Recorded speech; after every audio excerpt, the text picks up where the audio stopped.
Hello and welcome to the West Yorkshire Football Show. It's our Sunderland 2, Leeds United 2 match review with myself, Stephen Brown, and joining me as ever, Mr. Jason Booker. Jason, how are we doing, mate? Not bad, mate. Not bad. A little bit better than I was last night. Yes. I don't really let it affect my mood too much nowadays, but last night I couldn't help not being able to sleep and being quite irritated, but I feel all right today. Here's what it is, isn't it? And we'll get into breaking it down, I guess. We will. Full disclosure, I didn't see yesterday's match. I was kind of receiving updates throughout, so yes, Jason will be doing most of the heavy lifting for the review, I must say. But a heartbreaking end to the game for Leeds because it was 2-1, and the guy that was letting me know the updates when he raised the finger for 2-2 and mouthed Meslier mistake, I was absolutely fuming. Not gonna lie, I was absolutely raging. Didn't put anything on social media because I think that's when you stray the lines into all sorts of kind of abuse and whatnot. I think it's best to just leave off social media. But I certainly won't want any of my WhatsApp chats made public anyway after last night. It was like you say, Jason. I mean, when it's been such a good performance and a really difficult week for Leeds on so many fronts. 3 tough games, 2 away fixtures, Norwich and Sunderland, 3 days apart. Really terrible injury news. Gruev out for probably the rest of the season. And yet to kind of put 2 performances out there against Norwich and Sunderland and really have something like this mistake, the refereeing performance against Norwich, these little factors coming in, it's difficult to take.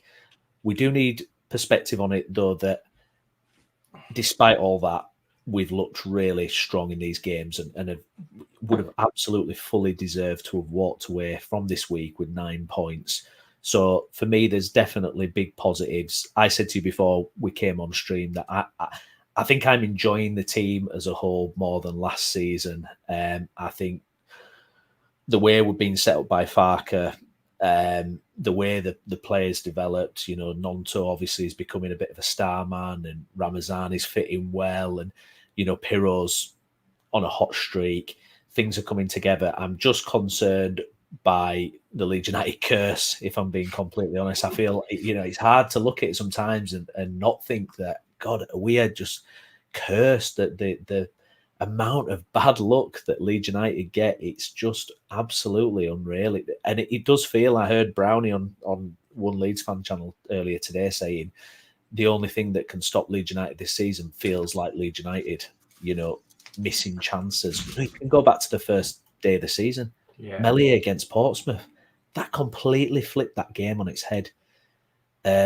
Joseph missing against Burnley, an unbelievable chance. These little moments, and this was running through my head last night, and it was a difficult one to take. Really horrible one to have to take last night, Jason. We do have to counteract it with there are positives as well. It's a real hard one to know where to start today because obviously the only glaring kind of topic that you want to talk about is what happened right at the end, which made up seconds of the game. Whereas for 96 minutes, we were excellent. We were absolutely excellent. We started all right. We concede, bit of a mix up in the defending for that, but we build back into the game brilliantly. We score 2 great goals at a place that have not conceded a single goal at home this season. We then control the game pretty much at arm's length for the rest of it. We do all that while taking into consideration that we've got no defensive midfielder really, with Gruev and Ampadu both being out. So the whole system kind of changes and dictates around them 2 in the midfield, and they absolutely bossed it. Tanaka and Rothwell were fantastic. They were absolutely Rothwell. Fair play to him because he's absolutely way, he's had 10, 15 minutes here and there in pretty much every game. Comes in midweek and plays as well. They did at Norwich. I thought he really grew into that game. I thought he was absolutely brilliant last night. He's a bit of a Rolls Royce of a midfielder. That kind of terminology usually gets put to a centre back, but he's just so clever the way that he opens space up. Really nice on the ball, and he offers us things that the others don't. You know, the way that he can drives forward and he meets the edge of the box in certain ways, and his pass selection really good. We actually played crossfield balls with Tanaka and Rothwell. We were getting the fullbacks in round the back. You know, the Pirro had a fantastic chance that he took when it was 1-0, I think it was. He over the top did Rothwell to him, takes it on his chest and hits it first on right foot, and the defender blocks it. But we don't usually play balls like that. We changed it up a little bit rather than just trying to pick them passes. And the fact is that, you know, they did try and sit in as a low block, and we started to push them further back and further back and further back, and we were creating these chances. You know, we like I say, we get back into the game. Great goal. Pirro coming back in. Pretty much nobody wanted him to be brought back into the side, and he's proven Daniel Farke right. He got it spot on, and because Matteo probably isn't in that spot, because that's what Pirro does. He's a killer in front of goal. Thought it was good, Pirro, as well yesterday, first half especially. I thought it was linking play. I thought it was being a nuisance, and he was finding himself in good positions. And then, yeah, once we get in front, mate, we completely control the game. And like I said, I know I'm jumping around a little bit because it's difficult not to, because you know it's climaxing in this one moment with this one man. That, you know, me and you were sat here on this, you know, on these shows talking about our weak links and where we need to look to improve, and we both openly said we'd be very happy cutting his losses with Ilan and looking to move him on and improving in that area. And, you know, for whatever reason, whether it's money, whether we can't get the value that we want, or he can't get the contract that he's on at Leeds elsewhere, which wouldn't be a surprise either, he still ends up being at Leeds United in the Championship. And the regression of this guy has been so drastic since that first Premier League season. It's beyond belief, really. And it's kind of tip of the iceberg stuff with that moment yesterday, because me and you were talking before coming on the show. I don't think he makes that kind of mistake very often. He makes mistakes where he should save shots, or he should do better with this, or he should do better with that, but not a howler. Like, I can't think of Villa Melia making a howler like that before. But now, if these are starting to creep into his game as well, lack of concentration in that last second when you need him the most. Yeah, because it was just nothing. It was just an absolute nothing. It's so frustrating. You have to be able to, and you know, seasons can hinge on moments like that. I don't think it will. It's 8 games in. We've got plenty of time to put this right. If this were game 40, I'd be feeling very differently about it. But I think we can rebuild on this. My worry, though, will be is more and more, if more and more of these creep in. Like I say, it usually doesn't have to be many shots at Melier's goal for us to concede. So, yeah, it's a worry, mate. It's a worry. But I can't help but then say, well, he made a fantastic save in the first half before Chris Rigg tapped in the rebound. Where are the defenders? You know, he did it was a world-class save, actually. He had no right getting to it, and he did. Did the bump to the head play a part? Maybe. He did take a proper whack to the head from Pascal about 10 minutes before it. Did it bounce on something and he's just been totally unlucky? Or am I just being too nice and saying, you know, this guy is a real problem? Like I've been saying, I'm not defending him by any stretch of the imagination. I'm just trying to kind of balance everything, I guess. Don't you think, though, sometimes, I mean, I'm looking at the stills of the moment and watching the video, and Melier does this thing where he makes himself so small. Yeah. And it's like the penalty against Norwich the other night. I mean, you know, he's stood next to it. The ball goes probably like half a foot next to him. He shrinks himself down. It's like last night, he's like shrunk to a position and it goes to the other side. And we've seen it so many times, this kind of shrinking down. And I mean, I agree. My worry is, and like you said, look, this isn't game 40. My concern is he does this again in game 40. And it's like, yeah. And I think you're absolutely spot on. He hasn't got a catalogue of these errors where, you know, it's these kind of mistakes and stupid stuff happening like that. Like you say, normally it's what happened against Portsmouth, where it just goes through him. Yeah. But mentally, is this guy tough enough to not let this affect him? You know, I mean, I heard, you know, and I'd love to bring them up, but Peter Schmeichel on the Overlap this week, and he was talking about how he dealt with his mistakes.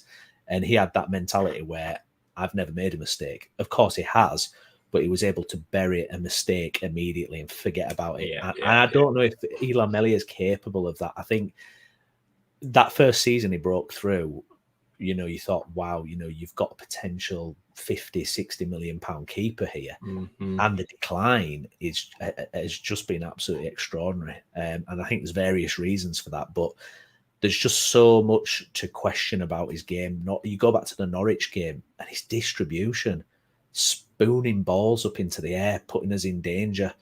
There's so many facets to this guy's game at the minute where the occasional world-class save is not enough for me. And I think it's a recruitment failure that we didn't replace this guy. I agree. We should have replaced this guy. And you're, like you just said, me and you sat on the preview shows. We watched that Portsmouth game. We both said, this is the guy who is a weak link for this team.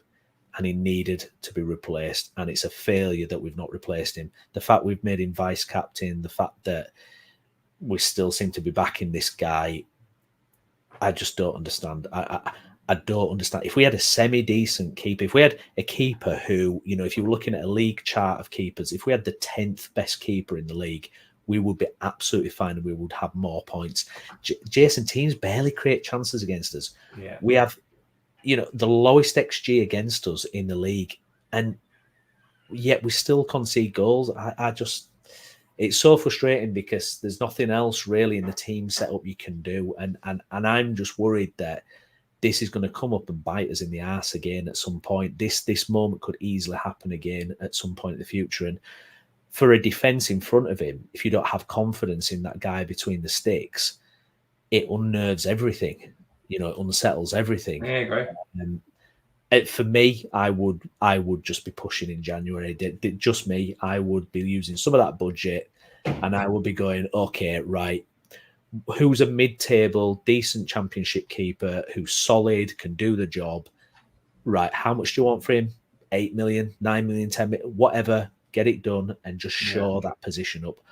We just need someone to shore that position up, because Mellier's had no competition. Let's be frank. He's not had any competition. I mean, Darlow, that's bizarre. I think at first we thought he was coming in as number one, and he's looked absolutely terrible every time he's played.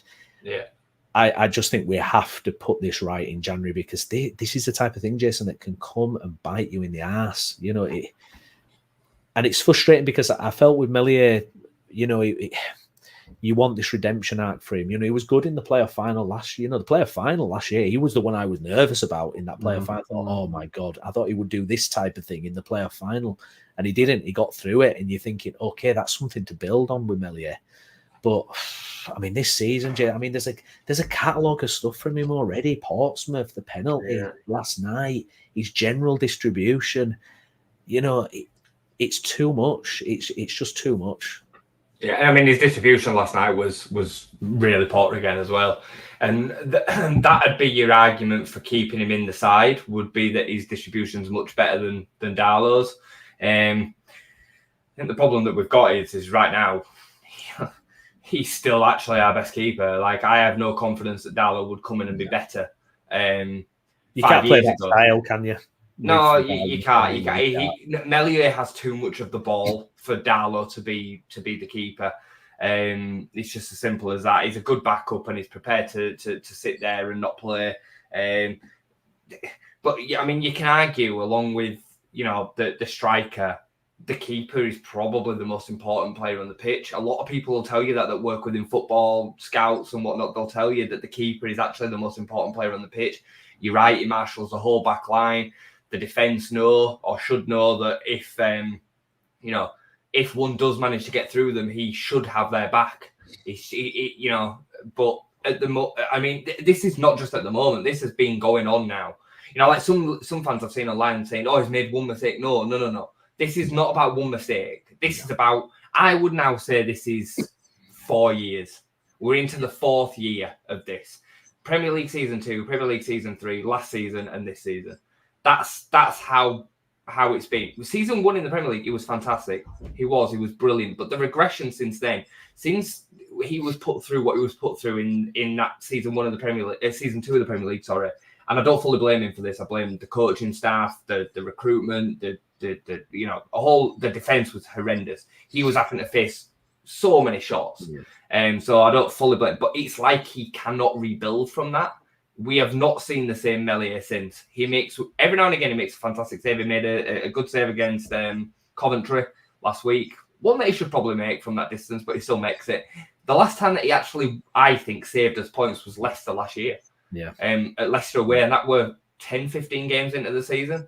Yeah. Apart from that, it's been the defence. It's not been him. You know, you've never been able to really rely on a goalkeeping masterclass. It's a real problem, mate. I tend to agree with you. In January, you be brutal and you make the change happen. You can't.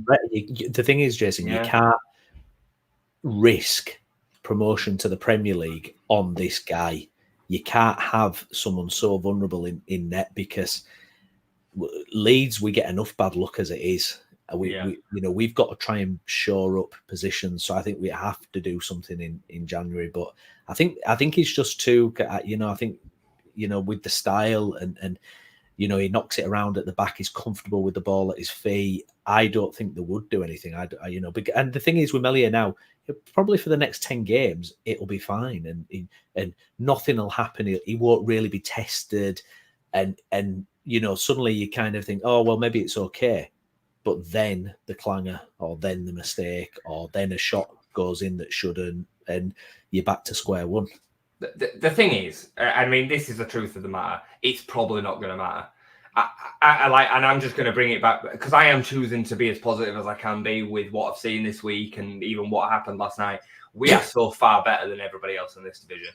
I think Sheffield United's 11 is comparable with ours. I think Burnley are even behind us another beat the other week, but that's football. It happens. We've seen the best that this division has got to offer this week, really. Norwich, Sunderland have both been up there. Sunderland obviously top the league at the moment. And if that is what's going to threaten the top two, i.e. Burnley, Sheffield United and Leeds, we've got nothing to worry about. For all intents and purposes, we left there yesterday with a win.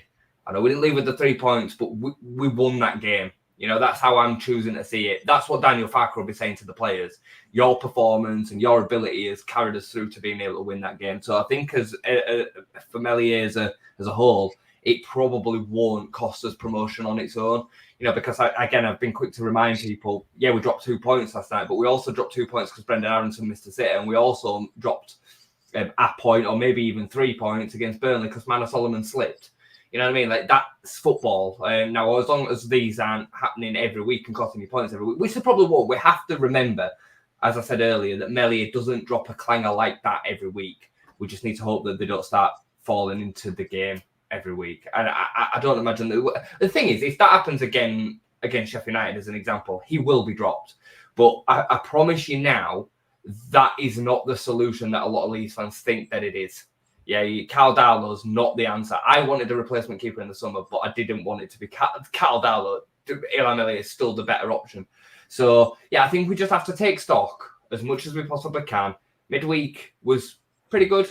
Norwich, really, I think they're the best side we've seen by a mile, if I'm honest, so far. And we still probably deserve to just sneak it, but we came back and got a good point. We dominated the game, really, or controlled it. Dominated is probably the wrong word, but we completely controlled the game. Built back in after being 1-0 down. We would have won the game. If Meslier had just caught that ball, we win the game. You know what I mean? And it's not a screamer or anything like that. It's a mistake. It's not like they've created a guilty chance against us.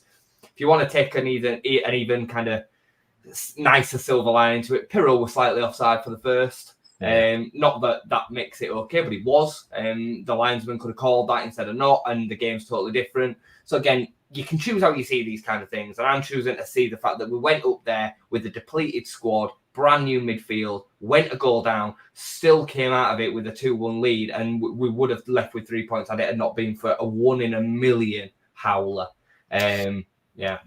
Yeah, well said. Well said. Guys, thank you for your comments. Please get them comments in. Like the video as well if you've not liked it already. If you're watching on YouTube, if you could do us a favour and just like the video, it helps the channel, and subscribe. If not, if you're watching along on X, give it a retweet and get your comments in as well. Can I just say about Mr. Dodo's comment, this one? Yeah. I actually think this is a really, really good point when it comes to if you're balancing an argument potentially between keeping him and getting rid of him, I do think he's very well respected within the team. Him and Pascal are best mates, and he's got Pascal right in front of him in the defence. like a lot of people say, well, it just don't matter. Like all that matters is him being the best keeper, blah, blah, blah. It does matter. It absolutely does matter in a dressing room harmony. We know he's like third choice captain. And right now he'll be second choice captain. Danny Facker clearly likes him, and it does matter. You can't. It's the same as when people were saying, "Oh, just tear up his contract and just get rid of Bamford. Like, just let him go." Like, that's not going to happen. You know what I mean? Like, so I do think there has to be a certain balance, and like I said to you before we came on, I did not like Junior Firpo's reaction to it at all.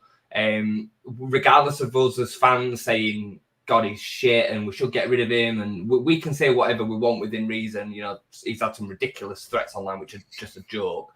But we can critique his performance. That's one of his teammates, and his teammates should be there supporting him. He wouldn't, Junior Firpo's spent 2 years making hangers and clangers and having terrible performances. I best believe that his teammates were right behind him, supporting him. And I didn't like it. I know a lot of Leeds fans were like, oh, yeah, that's the reaction he should have had. Like, he should be disappointed. Yeah, of course he should be disappointed. But I didn't like that.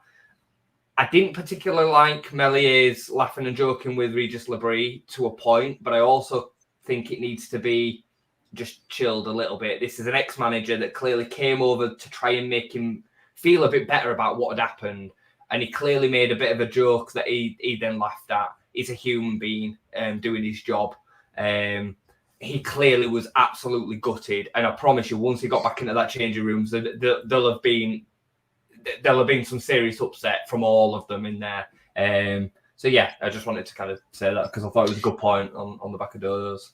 Yeah, I mean, what I would say, though, is just to counteract that is, yes, you've kind of got this person who's seems popular, vice captain, good relationship with Pascal and things. But I look at and I know it's a different level, but, Aaron Ramsdale at Arsenal was popular, well-liked, and they were cutthroat and upgraded to Raya.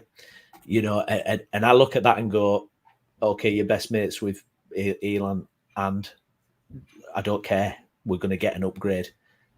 So I look at that as well. And for me, so just the other side, in terms of in terms of Firpo's reaction, yeah, I mean, yeah, I completely agree because this guy, I mean, he's had some jokes of performances since he's been at the club. He really has, and you got to be careful. It's like I said to you, it felt a bit kind of, is it a bit performative? Is it a bit Pontus Janssen when he, used to sulk a bit? It's one of those. And yeah, as far as kind of Meslier laughing after the game, I mean, that was when I saw the picture, I was fuming. It's hard to take at the time, but I thought you made a really fair point in your message to me, and also what you just said then in terms of, former manager, look, he's just, and he will be good, and he will be good. And also, I mean, like I was just saying about Schmeichel as well, you have to try and put it behind you as quick as possible so it doesn't become a bigger thing in your own mind. I mean, we'd love it if he would get back or fulfill his potential that we thought he had years ago. As Michael says here, apart from that mistake at the end, I thought Ilan, for the most part, had a good game, and he was actually coming for crosses and catching them. Good morning, chaps. I'm still effing livid. Just seen Pascal put on 3 hours ago. Cruel game sometimes. Let's keep having each other's backs. And I think that's kind of the sentiment. Like, I know it's a little bit snowflakey. I know some fans won't like it, but you've got two options. You either berate him into the ground where you absolutely crush his confidence to bits, and he's still going to be rolling out at Ellen Road in 2 weeks' time, or you actually do get behind him. And like I said, I think you can critique him as a keeper very fairly based on what he's given us over the last 3 years. And like I say, I'm going to keep repeating it. I would have replaced him too in the summer. But I think you also have to be then fair to say that he's not had many of them. I don't think he's had any. I think that's a one-off.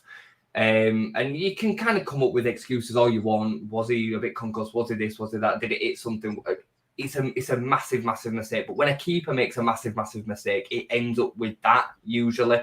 Whereas, Perot makes a mistake, he misses a chance, or Brendan or whoever. Like I said, I can't remember if this were live or before we went live, but Brendan Aronson missed an absolute sitter about 90 seconds before. Well, not a sitter, but it were a one-on-one. He strikes it the wrong way, it hits the defender and goes out for a corner. He should have wrapped the game up. It should have been 3-1. But, he doesn't. And that's the way that the cookie crumbles sometimes, isn't it? But like I say, it's still a point. Yeah. I mean, do you think, I mean, just to kind of round off on the Melly thing, do you think, I mean, for me, I mean, he's played a lot of football for his age in terms of first team appearance. I mean, you don't normally get that with a goalkeeper. I mean, you know, goalkeepers, you tend to think of, you know, kind of 26 plus, like in terms of racking up that number of appearances. It's almost like his trajectory, his development has almost kind of been skewered a little bit because he played in a team that was, you know, defensively so shocking in the Premier League. And I don't know, he's had an unusual kind of development for a keeper, hasn't he? Been so heavily relied on for so long. And really, you know, in terms of what you're saying about digging players out, you know, if he was a 28-year-old goalkeeper, then you can lay into him a bit more. You know, maybe, you know, broader shoulders, older experience, you know. And it, you know, confidence is a weird thing in football, isn't it? You know, it's that kind of, you know, the special stuff, isn't it? You know, it's like that can turn an average player to a very good player, or 100%. You know, we've seen that countless examples of that. And yeah, you don't want your players going on the pitch with rock bottom confidence. So yeah, it's a tricky one. I wonder if Firpo will like his comment. Do you think Firpo will like it? I'm sure Junior, once he settled down, you know, he's a winner, and I appreciate that. You know, anybody that's managed to get themselves up to the heights of a Barcelona, you know, he's a winner, and he's playing Championship football, regardless of what I think of his defensive abilities. Like, I get it. Like, you know, it was a big game for them last night. They knew that if they'd have scored one more goal, they went top last night as well. That'd have mattered. You know, going into the international break, I get it. I understand the frustration, but I just think you know, you beat the ground a little bit afterwards. You show your disgruntledness, and then you go over to Ireland and be like, "Look, it happens, mate. Come on, it's fine. You know, we'll get there. We'll get through it together." Like Pascal did, like a bunch of others did. I don't like this case of, well, I've worked hard for 90 minutes and you've just ruined it, so now I'm going to turn my back on you. Like, you're a team. You know, the team is over everything. Look at the Bielsa side. You know, if we'd have just turned us back on Berra after he'd got sent off against Derby, or Bamford after he'd have missed chances, or whoever, like, you know what I mean? Like, you just don't do that. You just don't do that. So, yeah. No. Good stuff. Okay, well, I think we've kind of dissected the Melia situation a little bit there. Let's kind of move on to other parts. I'm really curious to know, actually, because the one name on the team sheet last night that stood out was obviously Pirro starting. Joseph dropped. We talked kind of, you know, after the Norwich game, is there a potential that this could happen? And we saw it. I mean, Jason, you've touched on it already, but generally, I mean, great finish. I mean, like you say, it could have been ruled offside, but I did love it. I thought that was a great goal from Pirro. And I mean, is it 4 or 5 goals he's got now? And top scorer, isn't it? I'd love to know his minutes goal ratio, because, you know, that's his first start. How did he get on in your mind's eye, and how did it kind of impact the structure of the team, which has always been the question marks raised when Pirro starts? Was he a ghost? Did he have a good impact? And do you see it actually continuing after the international break? Well, a few people have said in content creation world that they thought Pirro would fit the 9 in this newer Daniel Farke system. And I didn't really agree with that, if I'm honest. I still thought that he didn't have the qualities to do that kind of role. However, I thought yesterday, it was brilliant. I thought the first half, I thought he linked play really, really well. He did drop deep on occasion, but it was less so than he has done in the past when he's obviously played the 10 role. And what he gave us then was that on-the-shoulder killer instinct threat. And as much as I like Matteo, I don't think Matteo's in that position. I don't think he's making that run that he makes, that Pirro makes yesterday. I don't think he has the composure of that header to put it back the way that the ball came from. I mean, it was a cracking header. It was a fantastic finish. So, yeah, I really liked him yesterday, mate. And it's good that we've got that option. Yeah. Because it takes a bit of pressure off Matteo more than anything else. Like, I don't think Matteo will be like, oh, I've lost my place. Like, I think he'll just be a case of, right, okay, I'm out now. You know, Joel's in. I'll get my opportunity again. When I get a chance to come on, I'll make a difference. I'll hold the ball up. I'll run the channels. I'll do all the things that I'm good at. But the fact is, we don't know what kind of striker Matteo Joseph's going to develop into right now. You know, at youth level, they can score goals. But look at Bamford as an example. Like, you don't set out as a 19-year-old striker thinking I'm going to be a 1 in 5 striker that links up the player. That's not the way that it works. So we've got nothing to say that Mateo Joseph is going to be this kind of killer, but Joel Perreault is a proven championship killer goal scorer. So if we can kind of mix them up between the two, it worked perfectly yesterday in the first half for me. Well, it's weird with Matteo, though, isn't it? Because I thought we were going to get a killer this season, because in pre-season, he was making those runs and he was taking his chances. And the 2 Chelsea goals as well. Yeah, the 2 Chelsea goals. I thought, actually, because what I thought with Matteo is he was a finisher, but didn't have the rest of the game. And then he kind of developed so much through last season. But then the finishing seems to have deserted him so far. And with Perreault, that guy just knows how to score goals. I mean, his record, I mean, it's like last season. I mean, all that kind of criticism he took, and he still was like one of our top scorers. He just don't care. He's just like, yeah, right, whatever. And that's a sign of a fantastic striker. It's all about composure and confidence in your own ability. I mean, I mentioned it earlier, the chance that Rothwell knocked over to him. He takes it on the left side of his chest first time and brings it over to the right side of his body, and he strikes his first time volley. And I'd love to have seen it go. Love to have seen where it'd have gone had the defender not made a really good block. It was a really good block, but it looked to me as if Perreault had hit it first time on his weak foot back across the keeper, and it would have probably gone in. I think I'd see if you can catch it, but it was a great little moment. And the more that we can kind of create them opportunities for him, the more goals we'll score. I'd have Perreault on the end of every single chance that we create, every single one of them, because he's so good in front of goal. It's just getting in them chances. But hopefully we can build on this, mate, because I definitely think a Leeds team where, like I've just said, Perreault's on the end of more chances is a better and more successful Leeds United team. We're having no problem scoring and creating chances. No, zero problems. And I think we've seen one low block that's come in and done a bit of a job. Apart from that, we always look like we can score. Even yesterday, 1-0 down, we still look like we're going to score. So, yeah, happy for him as well, because I really like him, mate. I actually really like him. Mr. Dodo, cheers for this, mate. Perreault, 1.5 goals per 90, 2.11 goals and per 90. Played 71 minutes this season, scores on average every 42 minutes. Yeah, I mean, absolutely crazy numbers. And yeah, I agree. Just what was he used to say about Sean? Go to feed him and he'll score. Like, just give him the chances. This guy will score. It's the most natural finisher we've had at the club since Ross McCormack. Yeah, Ross McCormack and Chris Wood. But I would even say more so than Chris Wood. I would say Ross McCormack in that season where he scored 30. We haven't had a striker like him for years and years and years. Even in the Premier League with Bamford, we knew Bamford had to have 6 or 7 chances to score one. That's just the way that he is. So I really like him. Really like him. Yeah. Brendan. Sorry, just to say on that, Brendan Aronson does all the work in the 10 that Perreault can't do. He does it by himself. Brendan Aronson didn't have a great game yesterday, but my word, is he a pain in the ass to play against. He's just on you all the time. He's closing players down. He was sloppy with his passing yesterday. It was probably his worst performance since he's started games in terms of build-up. But defensively, he does all of Joe Perreault's work for him. He's still very, very good from that perspective, even when he's not having a great day. Yeah, hopefully that makes it work for Perreault. Hopefully that's a big difference to last year. And if it gets him firing and gets him those chances, absolutely bring it on. I want to talk about the midfield too then. We've touched on them already, but I want to get your thoughts, because obviously we've not spoken since the news. Gruev out for probably the rest of the season. And an absolute shocker, really, in terms of, his knee. I mean, to lose both your central midfielders in a week of each other. I mean, it's one of those things that comes up in football every now and then. You're like shaking your head going, what is going on?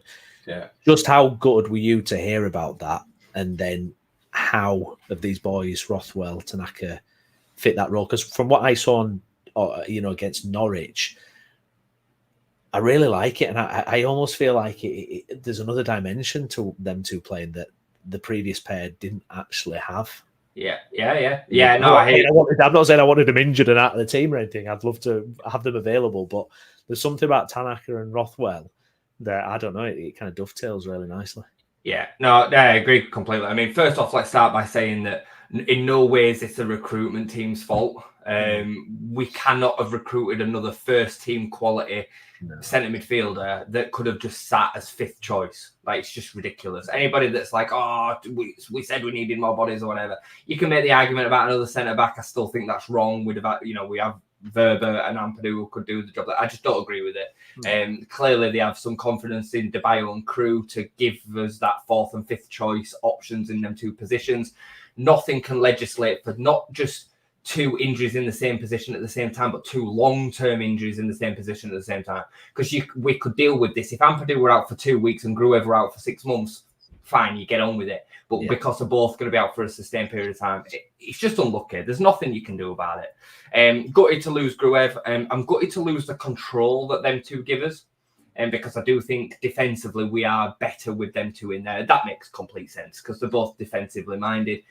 But you're right, there is some offset in then the way that we then have to play because we've got Tanaka and Rothwell in there who are defensively not as, it's not defensive first thinking.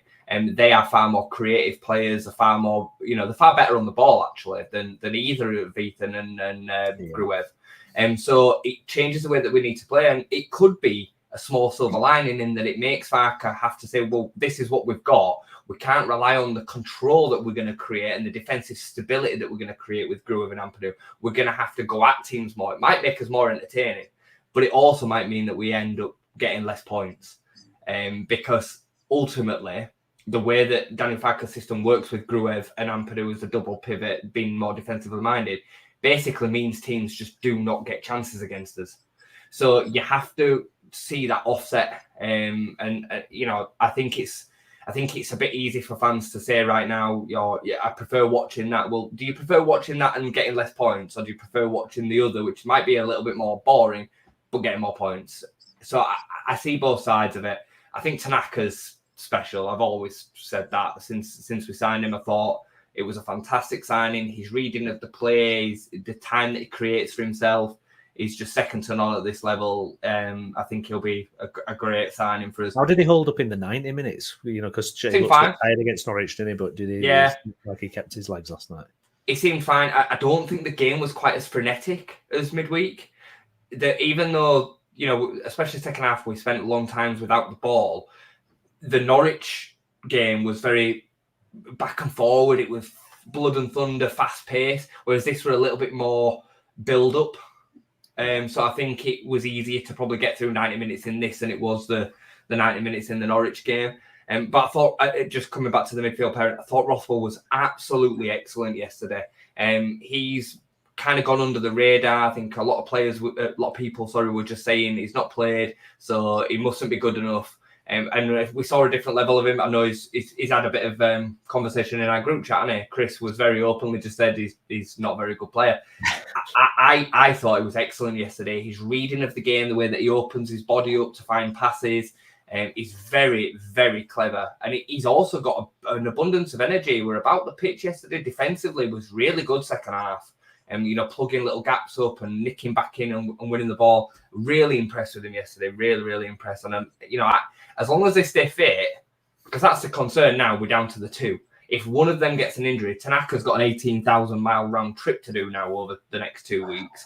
I said to you, I dread the international break now because what happens on the other side. That first game back after an international break, it's just... You don't know what your player's fitness is going to be like. Like you say, Tanaka having to do a journey like that. It always seems to be something. And, it might be good with what's happened with Melier, but on the other way, you just think, I hope, touch wood, Would you go and sign a free agent?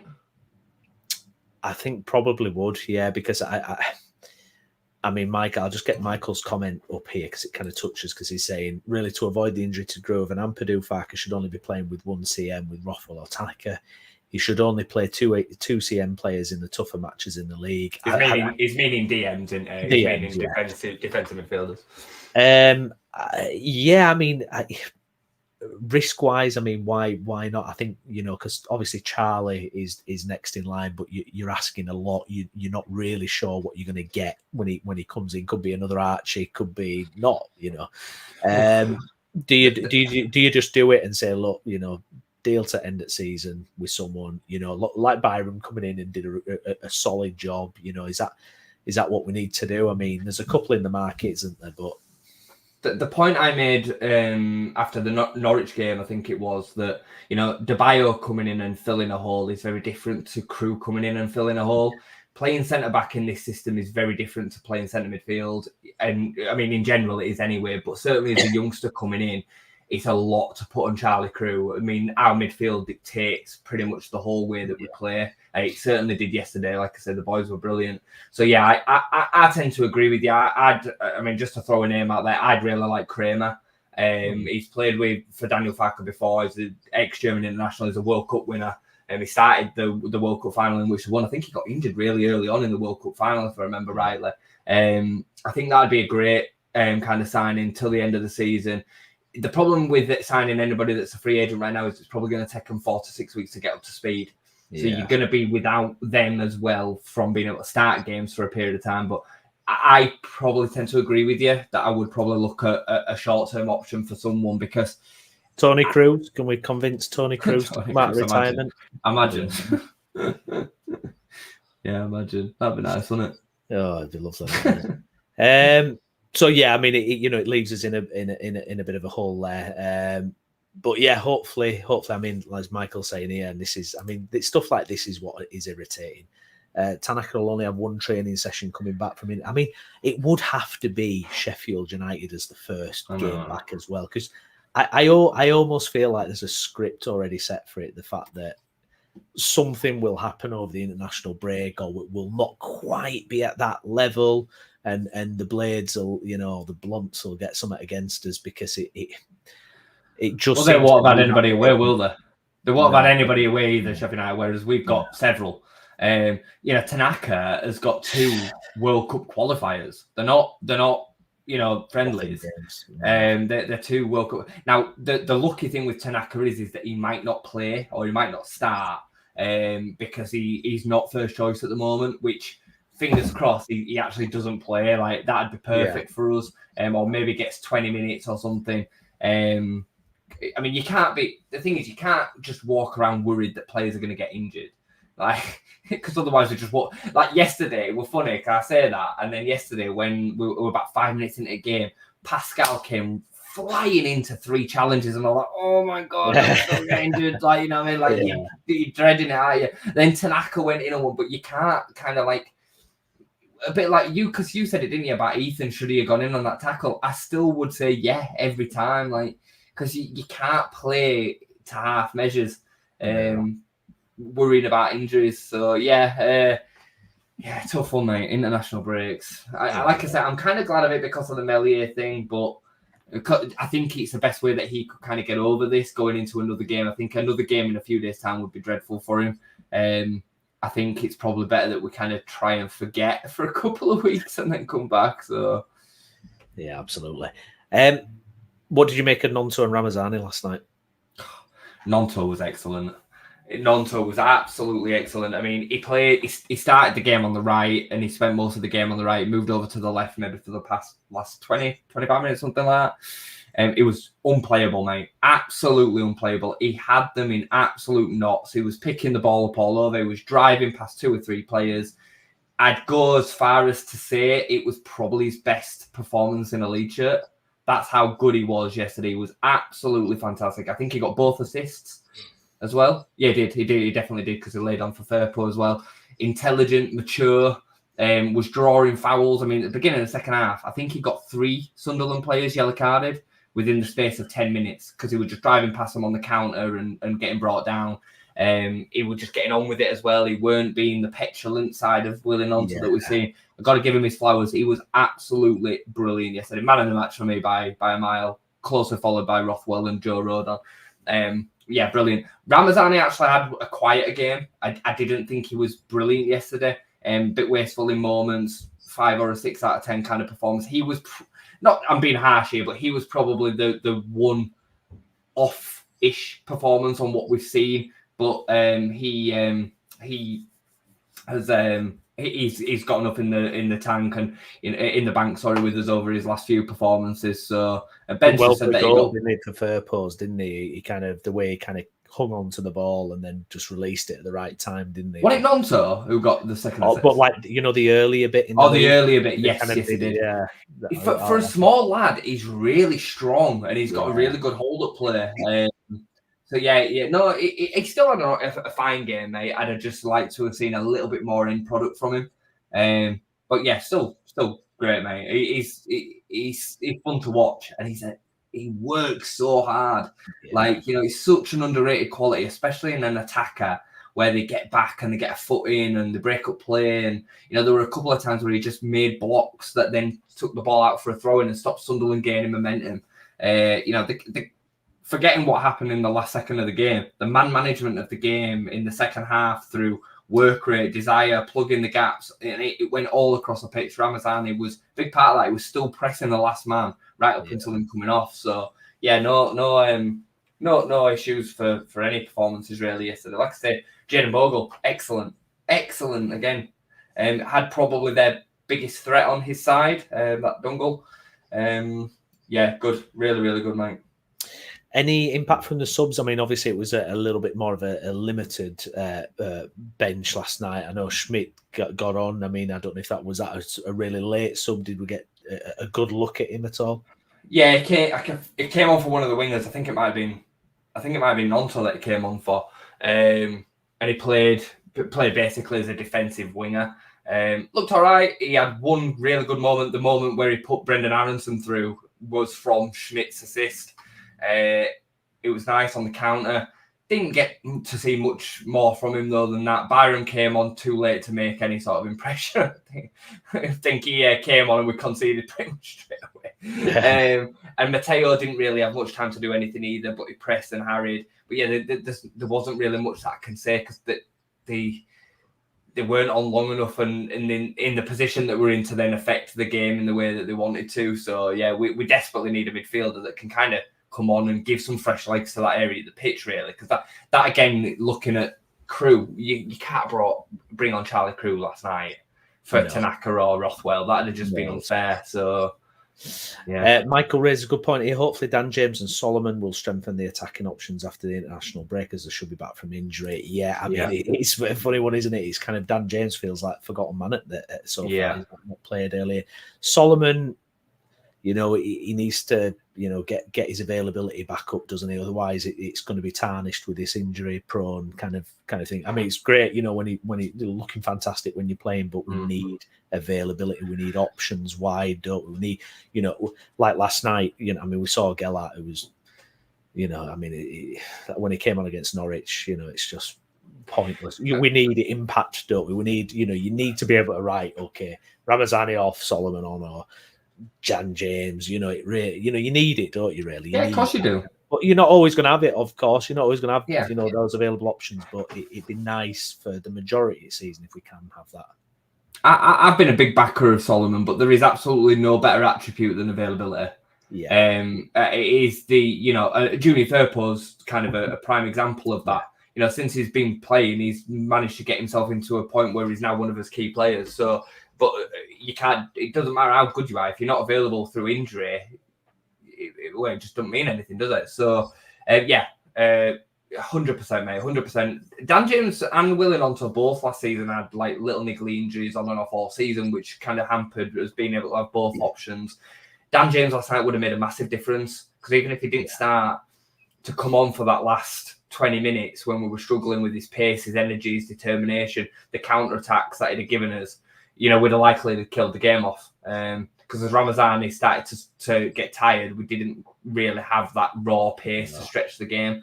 So, 100% massive, mate. Massive getting some of these boys back. Obviously, Ethan and Gruev are not going to be back for a period of time, but it's still the squad in itself is important to give us them options throughout the whole of the pitch. Yeah, indeed. Mr. Dodo, controversial opinion. Somerville held us back as a team because everything went through him. Now everyone has to play their part. more instead of down the wing to Cree cut in and shoot 11 men. No, I mean, generally, I think the overall dynamic of the team has improved this season. I've said it before, and I prefer from what I've watched this season, I prefer it to what we had last season. I feel like we've got a better balance, the full backs, the type of players we've got now. Ramazan, he's not like for like with Somerville or anything like that, and he seems to me like a very unselfish player. So yeah, I think it's picked up. But yeah, I mean, look, we didn't want to lose Cree, but I'm not sat around worrying about it or thinking about it at all. I don't know about you, Jess. I actually don't think it's that controversial at all. I think it's pretty spot on. I would add Rutter to that too. I would say they both kind of pigeonholed us into we have to play through Gio or we have to play through Cree.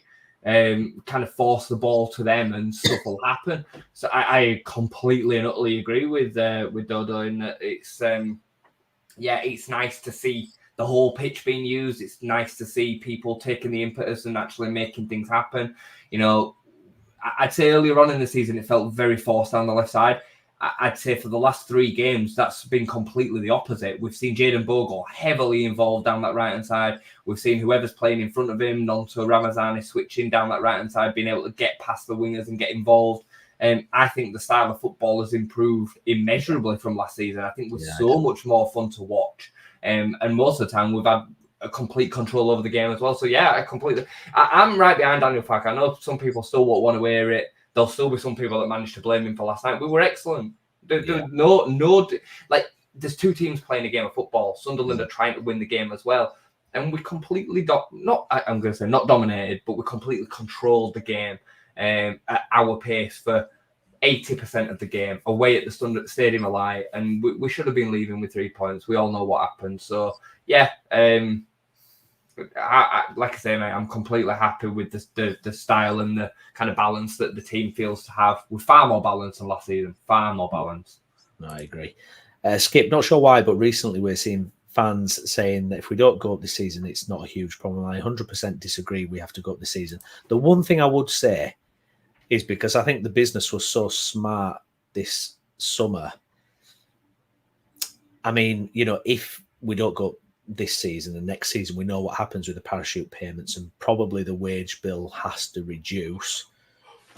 But I don't know. I mean, I think, the recruitment team are so spot on. The recruitment has been so good. I don't know. I would probably back us to be able to still challenge, certainly. Yes, the level will drop down and that wage bill will probably have to reduce again, but I don't know. I don't know, really. It depends on what you're talking about. I want us to go up, by the way. I absolutely, I'm desperate for us to go up. It depends on what you're talking about. So if you're then saying we 100% have to go up this season because next season we won't be able to be as dominant, I'd agree with that. I think the level that we would then be looking at in terms of the playing quality would be lower. Because we'd have to make sales. The likes of Ethan Ampadu would probably move on, wouldn't want to play another season in the Championship. And you could look through the whole squad like that. There'd be several. Pascal maybe, Joe Rodon maybe. Bogle. Nonto would be an absolute certain if he carries on in the way that he's playing. Would Brendan want another season in the Championship if he keeps on playing the way that he is? And we can go on and on and on like this. Tanaka, I can't imagine, came to be playing long in the Championship.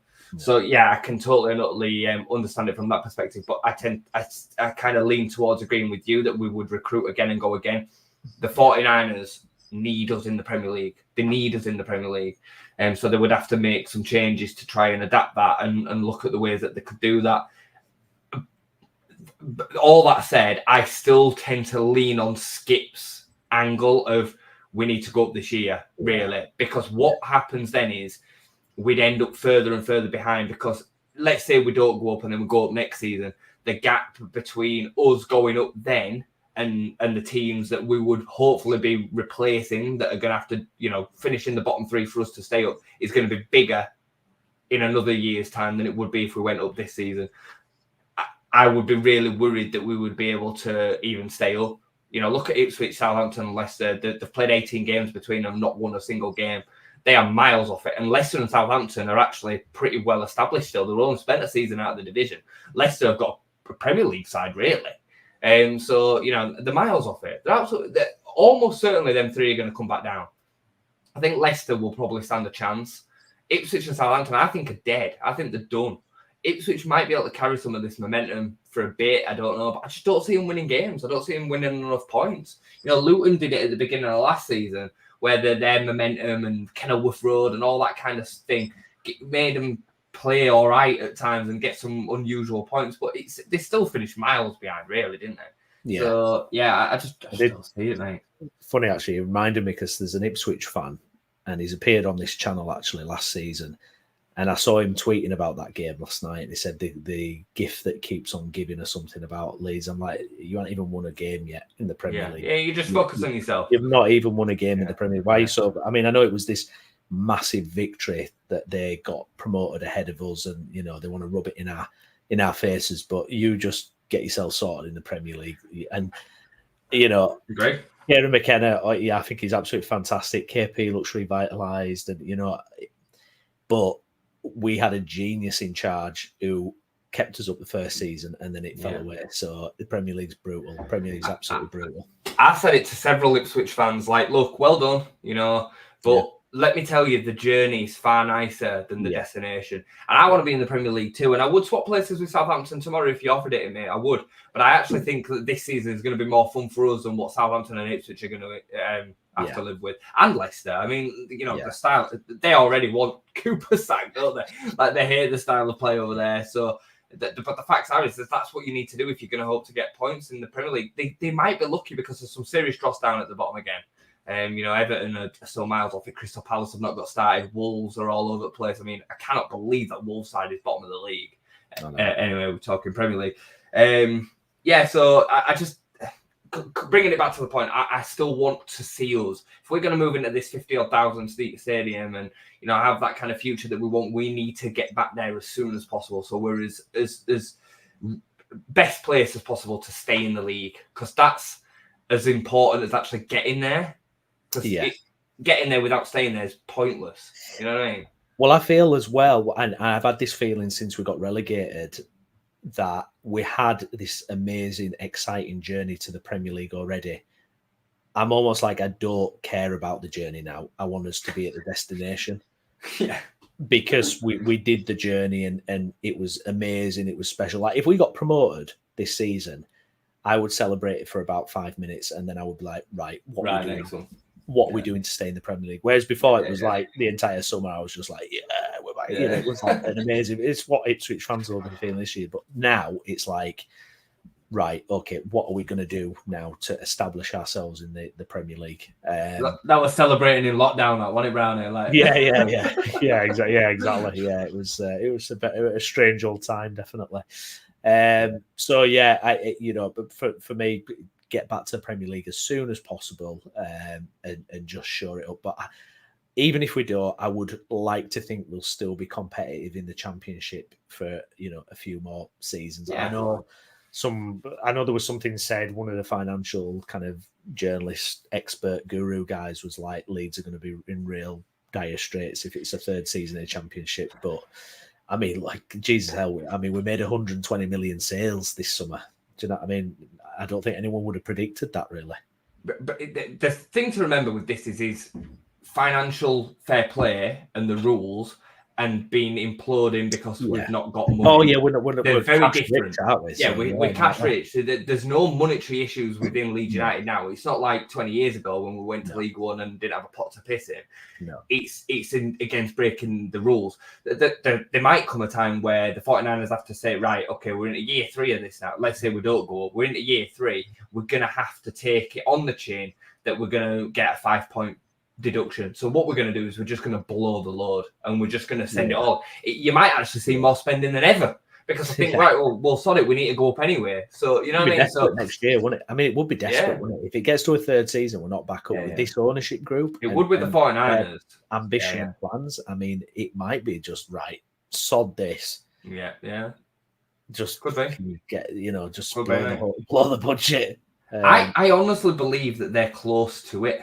I do. I really believe, because it's easy for fans to be like, oh, we had 10 million to spend on him and all this kind of stuff. Like, the facts is that the money is there for the right people to take us to the Premier League or keep us in the Premier League. I think that's how the recruitment has been looked at. You know, as much as Tanaka was only small money in terms of the fee, wages and all the rest of it that are involved, Solomon, the likes of these quality players to actually take us up, they're not just chump change. You know what I mean? And recruitment should be with proper thought in mind, not just the here and now. On the most part, you know, we've got some injuries. If you sign a 6-month contract for a free agent, that's different. But in terms of your long-term recruitment strategy, it should be with proper thought in mind of being able to then go back and spend again. Tanaka's a great example of that. Like, Tanaka for 2 million, he has a good season and we don't go up. We could sell him for 10, 15 million quid in 12 months, flip. You know, and then we can then reinvest in the team within the rules. I'm just making a point, and I'm just making an example of, you know, the way that recruitment should work. You can't just go and spend 25 million on Hamer because it sexy. You just can't, you know what I mean? So, how tempting, by the way, though, would it be to do that in Jan? You know, if we're like in a battle with Sheffield United, Topper would just go, right, we'll just buy him. Totally mesh your season. Would be that would be absolutely fantastic. Well, there we go. Covered quite a few topics there. No game now for 2 week. 2 week yesterday. Bloody international. Sheffield United on the Friday night. Might do as good, but Jesus, like, we need a massive reaction in that game. Not because of performances, just to kind of get this off us shoulders. Go out and absolutely tonk Sheffield United at Ellen Road. You know, give it the Ipswich 4-0. You know, at Ellen Road. That level of performance. Not, like I said, not because the performances have been bad. They've been great. I actually think we've been brilliant, but just to temper the nerves and really take back control, and hopefully we'll have some positive news between here and then. I'm sure that, you know, if Gruev does look like he's going to be out for the season and Ampadu is going to be January, February at the earliest, I'm sure that they're already now going to be working on potentially bringing somebody in. Edouard Michu, who we were linked with a few years, I think last season or season before, was at Sunderland on loan from PSG a couple of years ago. He's a free agent as well, been released from Turkey. He wanted to come back over to England, apparently. He could be a great option as well. Kramer, we mentioned. There's others as well. Kouyaté, who was at Palace and West Ham. There's a couple of decent options. It's just getting them up to full fitness. So if you sign somebody tomorrow, the 2 weeks out of that 6 weeks, you could put them through a bit of a pre-season, couldn't you? You could even maybe get them a behind doors game. You know what I mean? To get them up to speed. So, plenty to work on, but we should be optimistic, Leeds fans. Like, last night was good. It was really good. Like, remember who we're playing, remember the form that they were in, and we went and completely controlled the game. So, keep your chins up. Yeah, indeed. Good point to finish on. Guys, thank you very much for watching along. Thank you for your comments. And if you've not liked the video already, please do like it. Retweet the video as well. Follow the page, subscribe, all that good stuff. Myself and Jason will be back again next week. Until then, we'll see you later. Thanks for watching.